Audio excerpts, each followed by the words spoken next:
Sahabatku, pernahkah kamu merasa hidup terasa berat hingga ingin berteriak dan berkata, "Kenapa semua ini terjadi padaku?" Dorongan untuk mengeluh adalah hal yang sangat manusiawi. Itu wajar, karena setiap hati yang terluka, setiap jiwa yang lelah, pasti membutuhkan tempat untuk melepaskan beban. Namun, ada satu hal yang sering kita lupakan. Setiap keluhan memiliki kekuatan. Ia bukan hanya sekadar kata-kata yang keluar dari mulut, tapi juga energi yang keluar dari hati. Dan energi itu memiliki dampak yang jauh lebih besar daripada yang kita kira. Pertanyaannya, apakah keluhan itu akan membawa kita menuju penyembuhan atau justru memperkuat rasa sakit yang sudah ada di dalam diri kita? Bayangkan begini, sahabatku. Saat kamu sedang sangat lelah dan mulai mengeluh, apa yang terjadi setelahnya? Biasanya kita merasa sedikit lega di awal, tapi kemudian rasa kesal dan marah justru semakin kuat. Pikiran menjadi keruh, hati terasa semakin berat. Ini karena setiap kali kita mengeluh, kita sebenarnya sedang mengulang-ulang luka yang sama di dalam pikiran dan batin. Kata-kata keluhan itu seperti bara api yang kita tiup terus-menerus, sehingga apinya semakin besar. Dan tanpa sadar, kita sedang memperkuat getaran negatif yang kita kirimkan ke dunia. Semakin sering kita mengeluh, semakin banyak hal yang membuat kita ingin mengeluh lagi. Mengeluh itu seperti minum air laut ketika haus. Awalnya terasa melegakan, tapi semakin banyak diminum, semakin dahaga yang kita rasakan. Begitu pula dengan keluhan, ia memberi rasa lega sesaat, tapi setelah itu meninggalkan kekosongan yang lebih besar. Dan di titik itu, kita sering merasa hidup tidak adil. Kita merasa Allah tidak peduli. Padahal bukan Allah yang menjauh, melainkan kita yang terus menutup hati dengan kata-kata penuh keluh kesah. Sahabatku, berhenti mengeluh bukan berarti menolak perasaan. Ini tentang belajar menyalurkan rasa sakit dengan cara yang lebih bijak, agar kita tidak semakin terjebak dalam lingkaran penderitaan. Lalu, bagaimana caranya agar kita bisa menahan diri saat dorongan mengeluh terasa begitu kuat? Pertama, kita perlu memahami bahwa dorongan itu hanyalah gelombang emosi, bukan kebenaran mutlak. Ia datang dan pergi seperti ombak di lautan. Jika kita bereaksi terlalu cepat, kita akan terseret arusnya. Tapi jika kita bisa duduk tenang dan membiarkannya lewat, kita akan tetap kokoh seperti karang di dasar laut. Inilah mengapa menunda reaksi adalah langkah pertama yang penting. Karena seringkali yang kita butuhkan bukan jawaban instan, tapi jeda. Jeda yang memberi kita ruang untuk melihat lebih jernih sebelum kata-kata keluar dan menimbulkan penyesalan. Ada satu teknik sederhana yang bisa kamu praktekkan saat dorongan mengeluh muncul, yaitu teknik pernapasan 5-5-5. Tarik napas perlahan selama 5 detik. Tahan selama 5 detik, lalu hembuskan perlahan selama 5 detik. Ulangi 3 kali. Saat kamu melakukan ini, pikiran yang tadinya kacau akan mulai mereda. Napas yang dalam memberi sinyal pada tubuh bahwa kamu aman, sehingga gelombang emosi bisa melemah. Teknik sederhana ini adalah cara alami untuk mengembalikan kendali bahkan ketika situasi terasa kacau. Dengan bernapas, kamu tidak hanya menenangkan tubuh, tapi juga membuka ruang di hati untuk memilih respon yang lebih bijak daripada sekadar meledak dalam keluhan.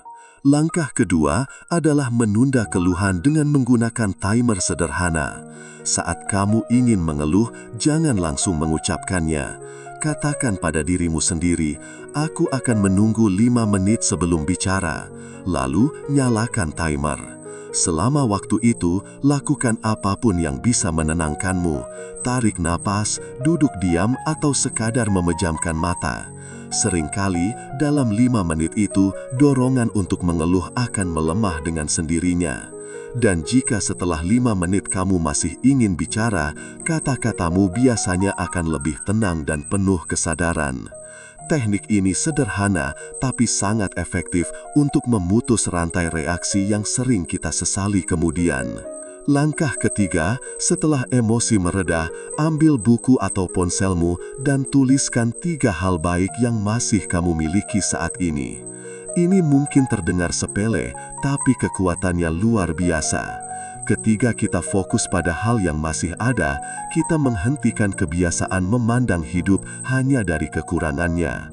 Misalnya, aku masih punya tubuh yang sehat, aku punya sahabat yang peduli, dan aku punya waktu untuk memperbaiki keadaan.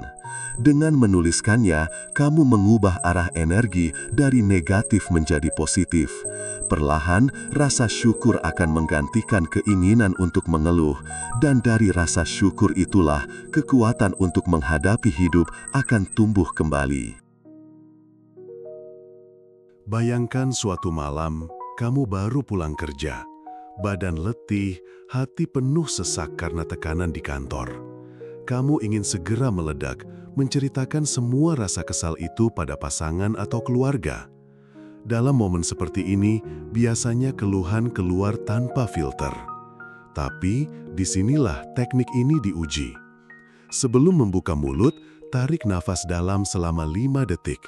Rasakan udara masuk memenuhi dada dan perutmu. Tahan 5 detik, lalu hembuskan perlahan juga selama 5 detik. Lakukan ini 3 kali. Saat kamu fokus pada nafas, gelombang emosi itu perlahan mereda. Pikiran yang tadinya ingin menyerang mulai menemukan jarak. Dan tiba-tiba, kamu sadar, mungkin kata-kata itu tidak perlu diucapkan. Mari kita buat role play kecil. Bayangkan 2 versi dirimu. Versi pertama, kamu langsung mengeluh. Aku capek banget, kenapa hidup ini nggak adil? Pasanganmu yang juga lelah mendengar itu dan ikut merasa terbebani.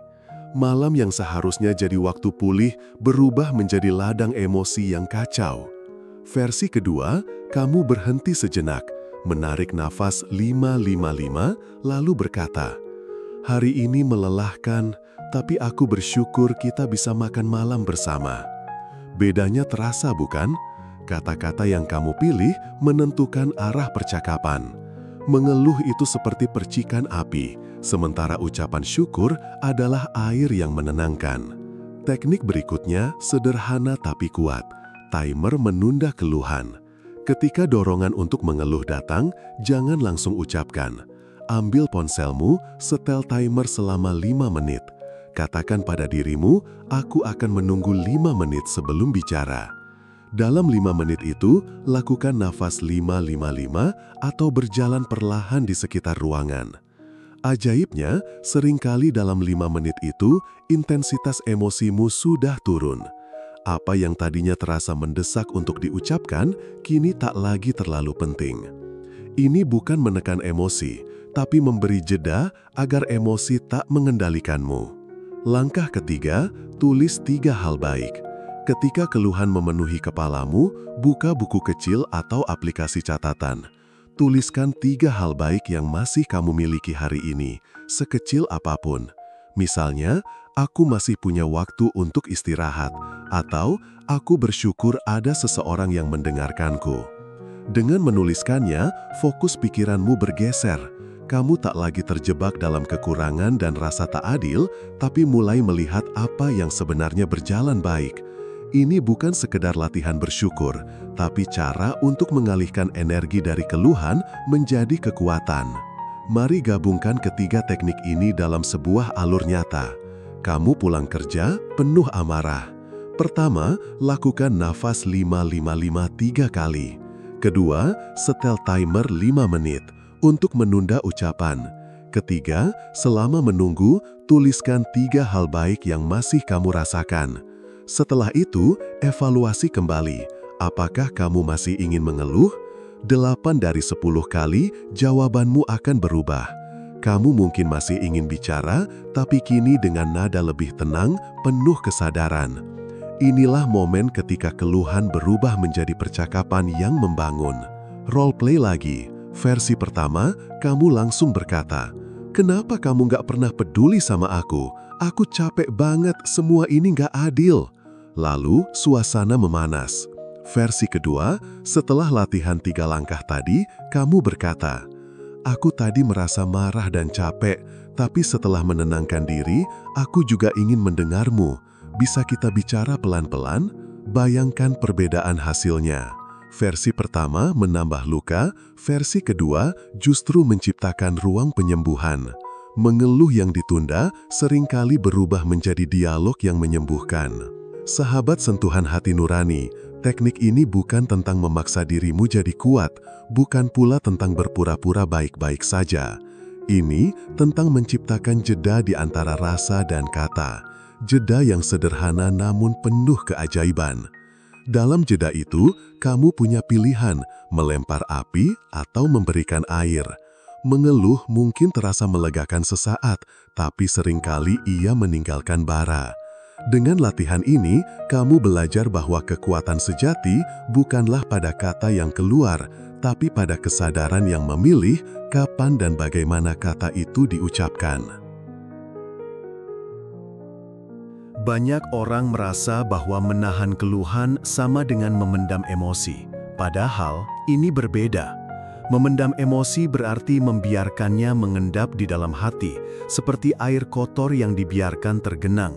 Suatu hari, ia akan meledak dengan cara yang tak terkendali. Menahan keluhan dengan penuh kesadaran justru seperti mengalirkan air itu ke sungai yang tenang, sehingga ia tetap bergerak, tetap ada, tapi tidak lagi merusak. Kamu masih merasakan emosinya, tapi kamu memilih cara yang sehat untuk merespons. Disinilah proses transformasi terjadi, dari sekedar melepaskan rasa menjadi memahami dan mengarahkan rasa. Ada kalanya kamu mungkin gagal. Kamu sudah berusaha menahan diri, tapi akhirnya keluhan tetap keluar. Itu wajar. Jangan hukum dirimu karena itu. Sadari saja momen itu dengan penuh kelembutan.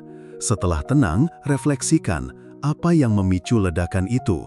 Bagian mana dari dirimu yang merasa tak didengar? Dengan begitu, setiap kegagalan menjadi guru. Setiap keluhan yang terucap menjadi pintu menuju pemahaman diri. Dalam kebijaksanaan Lao Tzu, jatuh bukanlah akhir, tapi bagian alami dari proses berjalan.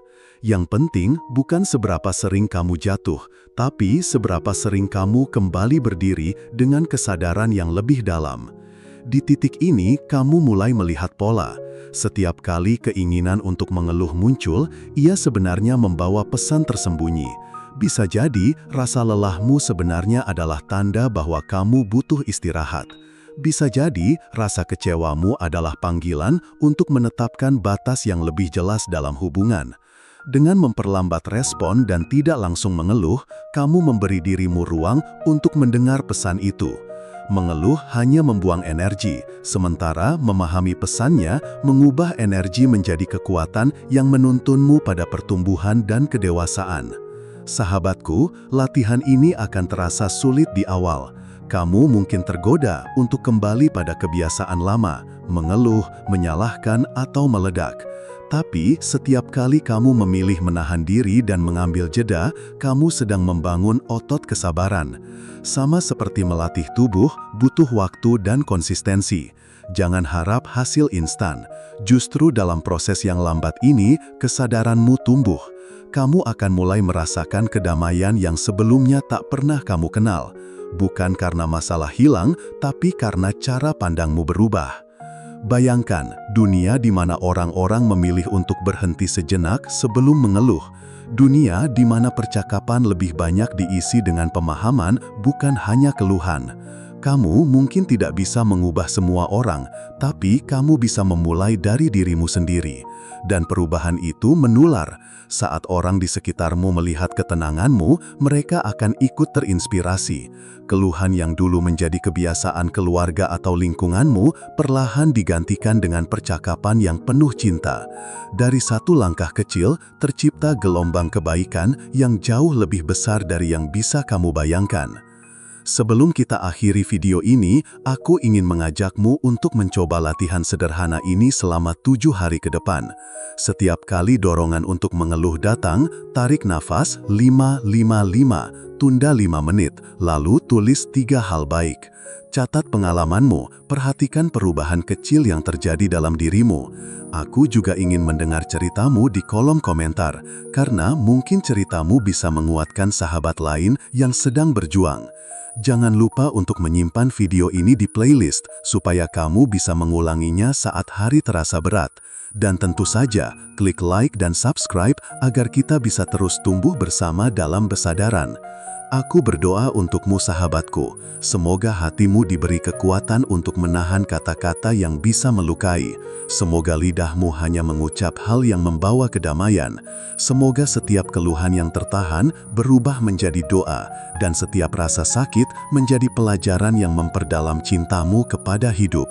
Ingat, kamu tidak sendirian dalam perjalanan ini, kita semua belajar bersama. Sampai jumpa di video berikutnya. Salam, channel Sentuhan Hati Nurani.